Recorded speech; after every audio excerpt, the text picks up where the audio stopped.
Many of you now know Kim Bobo as the Executive Director of the Virginia Interfaith Center for Public Policy.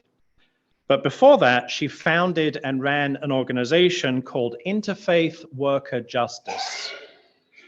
It was in that capacity that she was part of the protests against Arizona's anti-immigrant SB 1070 about a decade ago. And our UUA president, Susan Frederick Gray, was at the time minister at the UU congregation of Phoenix. And she coordinated with the UUA to bring more than 500 UUs from Arizona and across the country to Phoenix, including some members of this congregation. That's 500 UUs out of 50,000 people at the protest. But we were noticed. In an article Bobo wrote for Religion Dispatches, she observed that the religious community was engaged and integral to most of the local organizing, but the leadership didn't come from denominational structures. Rather, it came largely from immigrant rights and worker justice groups, which invited religious leaders to participate. Although most faith groups have very strong statements on immigration reform, those same denominations did not activate people, with one glaring exception, the Unitarian Universalist Association. Bobo went on to describe how the UUA committed staff, money, and organization, and how such UU efforts are based on our long history of working for human rights for all people. She described how leadership was engaged, from local congregations to the UUA's board, and how social media were used so effectively. For all that, though, it might not have been obvious that Unitarian Universalism was such an integral part of the protests. So in considering what other people of faith might learn from UUs, Bobo included the following recommendation: be visual. After all, a few hundred people wearing bright yellow t-shirts with a big heart on them are hard to miss. As David Miller, a UU minister from California, put it, there we were in our yellow shirts, in mass, with the giant word love on our chests. Excuse the old marketing guy in me, but there it was, our brand. We were being called the love people. This morning, we're going to reflect on what it means for us to be the love people. As you've hopefully heard by now, a new covenant for our UUA is being proposed, and it not only names love as one of our UU values, it puts love at the very center of all of our other values. As the Article 2 Study Commission that drafted the proposal writes, we draw from our heritages of freedom, reason, hope, and courage, building on the foundation of love. Love is the power that holds us together and is at the center of our shared values. So let's begin today with a hymn about how love is not a static state of being, but an active force of becoming. One of my first introductions to what Unitarian Universalism is all about as a religion came from something we said every Sunday morning at the Unitarian Society of Hartford. After the minister lit the chalice, we would all say together the unison affirmation known as the Blake Covenant. Most people there had said it often enough that they knew the words by heart. And after enough Sundays, I did too. I still remember how we said it, just as we said it together this morning. Love is the spirit of this church, with just a little pause after the word love, as if to emphasize that this word, the first word of the affirmation, was particularly special.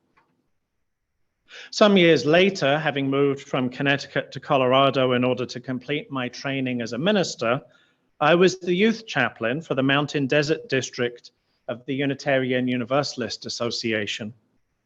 Now, our UUA had announced that we were changing our model for ministry to and with teenagers, but hadn't yet said what the new model would be. So the district's youth leaders and their adult advisors decided that rather than waiting, they would go ahead and develop a new vision for the district's youth ministry. They called it Quest, spelled with 2 U's, of course, and for once it wasn't an acronym.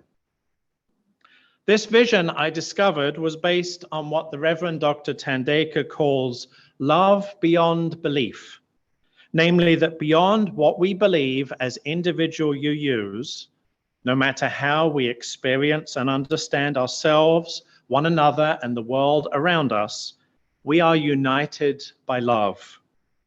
As the Quest vision said, across all that divides us, we gather to protect all that unites us.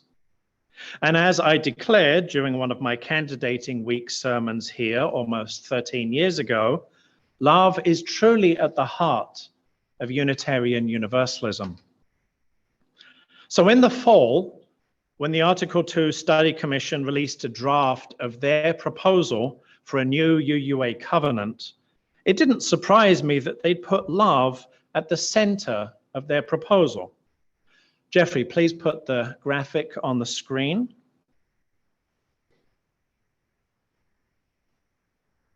You can see that love is literally at the center. As the Commission explains in framing these values as a whole, as Unitarian Universalists, we covenant congregation to congregation and through our association to support and assist one another in our ministries. We draw from our heritages of freedom, reason, hope, and courage, building on the foundation of love. Love is the power that holds us together and is at the center of our shared values. We are accountable to one another for doing the work of living our shared values through the spiritual discipline of love. Thank you, Jeffrey. Of course, 13 years ago, when a new minister still in the process of being minted, as it were, I declared that love is truly at the heart of Unitarian Universalism.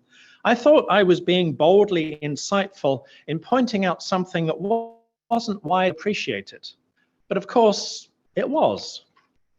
Back in the 1970s, in fact, a Tufts University study found that UUs ranked love both as a means to a valued end and as a valued end in itself more highly than did people from other groups, both religious and non-religious.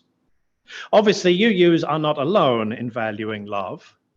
At more weddings that I've officiated than I can remember, I've been asked to read Paul's famous meditation. Love is patient. Love is kind. Love is not envious or boastful or arrogant or rude. Of course, we are not unique amongst religions in valuing love. But according to the Tufts study, UUs do value love more than any other people of faith, particularly in contrast to some of the values that other religions name as important to community, such as conformity and obedience. Moreover, love is a common thread running throughout UU history.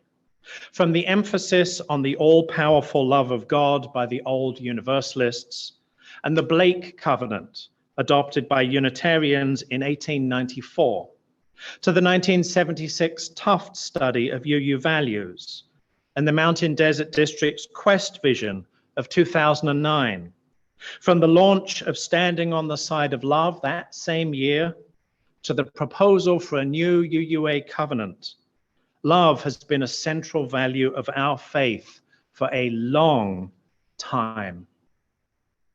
I'm going to ask you some wondering questions now, and I'll give you a little time after each to reflect. Jeffrey, please put each question on the screen as I read it.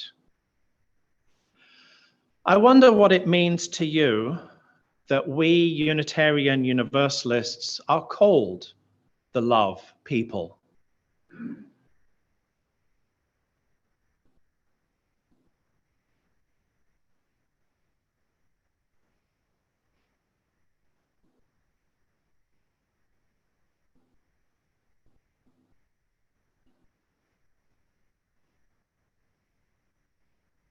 I wonder what invitation love is making in your life.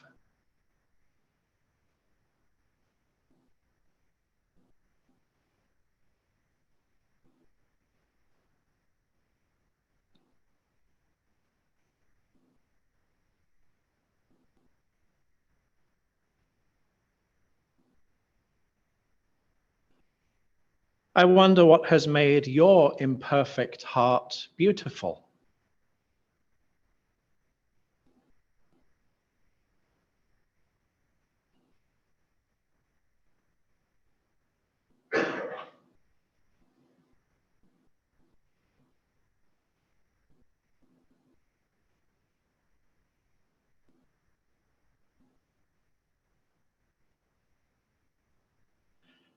I wonder how you understand and act on love as a you value.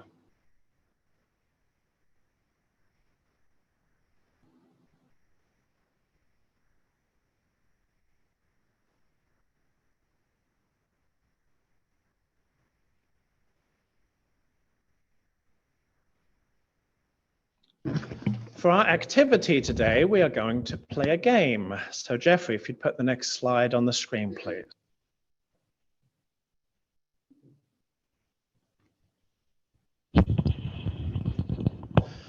You've heard of Family Feud. Now it's time for congregational concurrence. In this game, you have to work together as a group to quickly figure out what answer you are going to go with.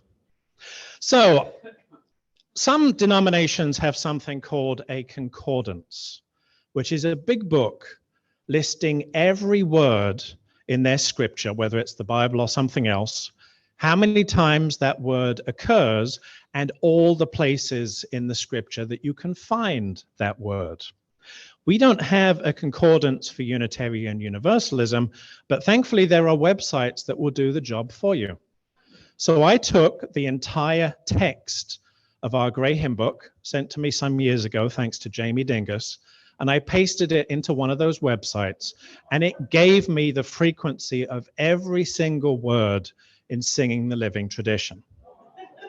So this game is about figuring out which words are more common than other words. Oh, and by the way, just for the record, although we've never appeared in the same place at the same time, I am not Steve Harvey. Jeffrey, if you could go to the next slide, please. So in all of Singing the Living Tradition, what do you think is the most frequent word? As you might expect, there are lots of common short words, conjunctions, and prepositions. But out of the whole book, all the hymns, all the readings, what do you think is the most common word? Pat? No, there's a more common word than that. Think really common, really basic. Life. We, you're getting on the right track with we. Somebody said the. I said every word in the book. So Jeff, if you'd click, please. Yes, the word the is used 4,510 times in the entirety of Singing the Living Tradition cover to cover. Okay, that was the easy question to get you warmed up. Next slide, please, Jeff. Let's talk about first-person pronouns, because as you can imagine, these are pretty common in the hymn book. So let's begin with I and we. Which do you think is more common, the word I or the word we? We. Okay, Jeffrey, if you can click, please. Yes, we is used 1,240 times. I, by contrast, is only 751 times. Okay, let's talk about my and our. Possessive. Which do you think is more common, my or our? Our. Jeff, if you click, please. Our, 832 times, my, 461. And last, me and us. Which do you think is more common? Us. Jeff, if you click, please. Yes, us, 566, me, 278. So you can see that first person plural is a lot more common in our hymn book than first person singular, as you might expect. And next slide, please, Jeff. Now let's talk about all the words that could be considered values in the hymn book. So we've got the conjunctions and the pronouns and the articles and the prepositions out of the way. And we're looking at the top 6 values that are named in our hymn book. We're going to take these in reverse order. What do you think number 49 most common word is, a UU value in our hymn book? Justice, freedom, wisdom, unity, sharing, hope. Okay, anybody want to coalesce around any of those options? Jeff, let's have a look. What's number 49, please? World, used 200 times. Okay, a bit more common than the word world at number 46. Any guesses? Nature. Life. Earth. Beauty. Okay, let's have a look at number 46. Peace. Number used 215 times. Peace and world certainly should go together.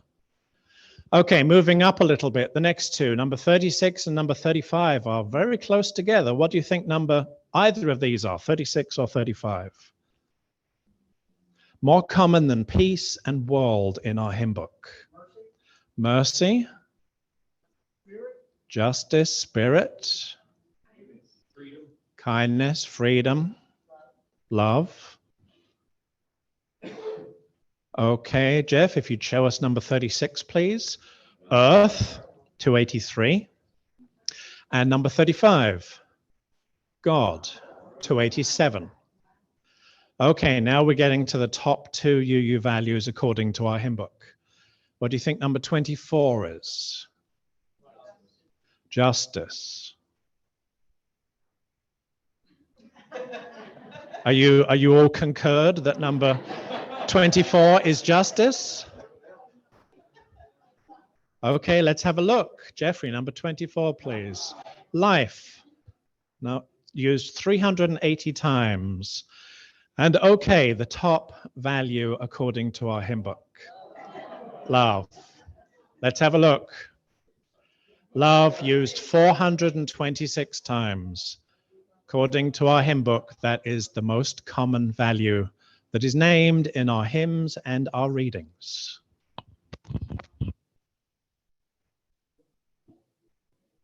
Oh, last slide, please, Jeff. There we go. Thank you for playing congregational concurrence.